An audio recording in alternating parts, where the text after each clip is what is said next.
Hey guys, good morning. Today's February 1st, 2024. This is the Uncommon News Channel. And today we're going to briefly discuss some comments which were made by Christopher Wray yesterday regarding the cyber threat posed to the United States by China.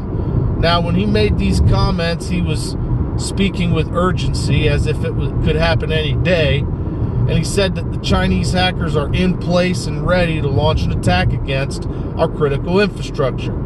Primarily our transportation system, oil, natural gas pipelines, electric grid, and our water utility. So all that being said, I'm not here to debate whether or not it's going to be the Chinese that do it, the Iranians, the Russians, some random hacking organization, the World Economic Forum, Deep State, or whoever. None of that really matters. What matters is that you are prepared for it, because the fact is they have broadcast this warning to us now, and it appears as though it was an urgent warning. So that being said, make sure you are prepared for any one of those systems to go offline in your area. So what would those preps look like? Well, make sure that you have enough fuel so that you can cook your own food or boil your own water if the fuel source gets cut off. So if your electricity gets cut off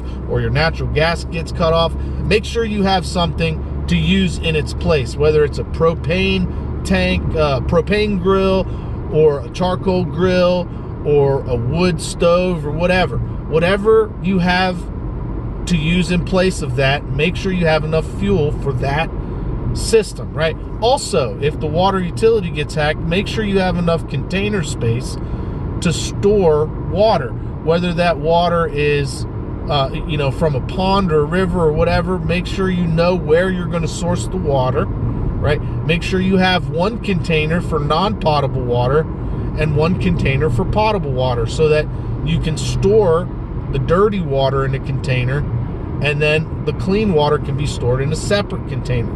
That way you don't have to go out and do the water chores every day. You don't have to collect water every single day. You can spend one day collecting it, have a bunch of dirty water in one container at your location, and then treat it every day so that you would have, adequate water to meet your daily needs, right? That being said, make sure you have enough chlorine, enough emergency chlorine tablets, or whatever it is you decide to use for that, whether it's just activated carbon filter or chlorine or whatever. There's all kinds of systems you can use. Whatever you've decided to use, make sure it's ready to go. Also, they said that the transportation system could be hacked. Now, what would that look like? Obviously they could hack the ATC systems, ground commercial airliners.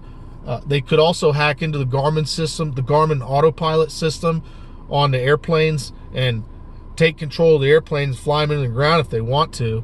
But the autopilot can be disabled, and if your pilot is good, then you can just take control of the analog flight controls. But either way, there's a lot of things they can do in the transportation systems. They can shut the trains down. They can mess with the traffic lights at the intersections. If, let's say they turn all the lights green at the intersection, they could cause massive collisions, and you'd have traffic back up for miles and miles and miles. So make sure you have a plan to respond to that. If you decide that you want to bug out, make sure that your area or your route of egress is accessible. A lot of times if the roads are shut down, then you still might be able to get on the sidewalks or on the train tracks or even on the power lines with your dirt bike, your four-wheeler, or even a scooter, motorcycle, side-by-side, something like that. So make sure that those vehicles are ready. Oil change, tires change, spark plugs good to go, everything's sealed up real nice and tight. Make sure those emergency use vehicles are ready to go. A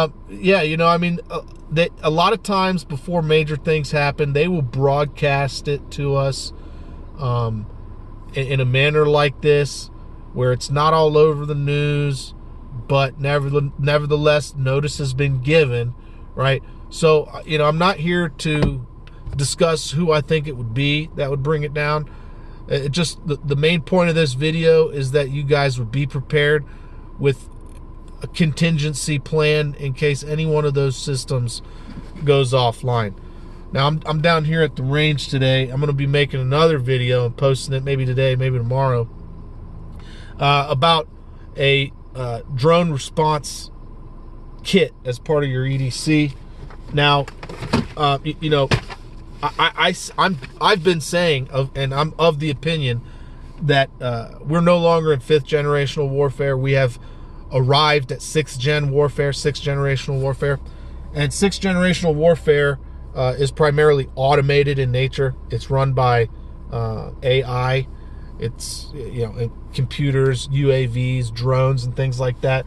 Well, what we're seeing on the battlefield in Ukraine and even in Gaza is that a lot of the fighting which is taking place is actually being conducted via drone warfare. So small drones which are dropping bombs, or they're small suicide drones which are focusing on one soldier at a time and then following that soldier around until they get in close proximity, and then it blows itself up, and the drone is gone and the soldier is gone as well. So in order to combat something like that in a modern battlefield, you want to have some kind of bird shot with you at all times. And so what I'm planning on doing is testing out these CCI 40 Smith & Wesson in my 10mm as my anti-drone defense system as part of my EDC. So for my EDC, instead of having 3 mags fully loaded with full metal jacket, my combat loads, I'm gonna have half a mag now loaded with these.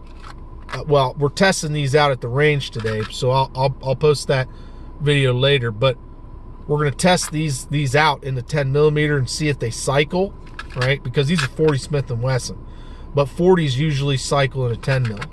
So, and they don't make 10mm CCI shot shells. So I'm going to test that out today. We're going to see what is the standoff distance between me and a drone, right? So stay tuned for that video. And oh, one more thing. There was something that was brought to my attention recently that's been going on in Colorado at a bioweapons facility. There's rumors that they were working on a, I'm going to have to spell this one out. It's EBOLA. I don't think I could say the word. Please don't put that word down in the chat. Video will get flagged. But they're working on a EBOLA jab, right? And in order for them to do that, they need to have the live virus. Well, it's been stated that some nurses were experimented on with this jab, and there's a 30% shedding ratio with this jab. So if they're shedding this live EBOLA virus, that's pretty serious, guys. That is pretty damn serious. And so for that reason, I'm gonna go ahead and make a prepper's guide on responding to EBOLA. I'm thinking about putting it on I'm thinking about creating a Patreon page and putting it on there, but nevertheless, I might do a live stream later this week on the situation. It's going to take me a long time to research it and put it in a concise, succinct format like I usually do with the preppers guides. But if that's something you guys want, let me know in the comment section below. Anyways, guys, I'm going to wrap this video up. We're going on 10 minutes. I'm going to get to the range. I'm going to do this real quick, try to take the video, and we'll see what a good standoff distance is between me and the drone with these CCI shot shells. Anyways, thanks for watching. Thanks for listening. Stay tuned for these next videos that are coming out. Don't forget to like, share, comment, subscribe. And as always, don't forget, help out your neighbors. Bye.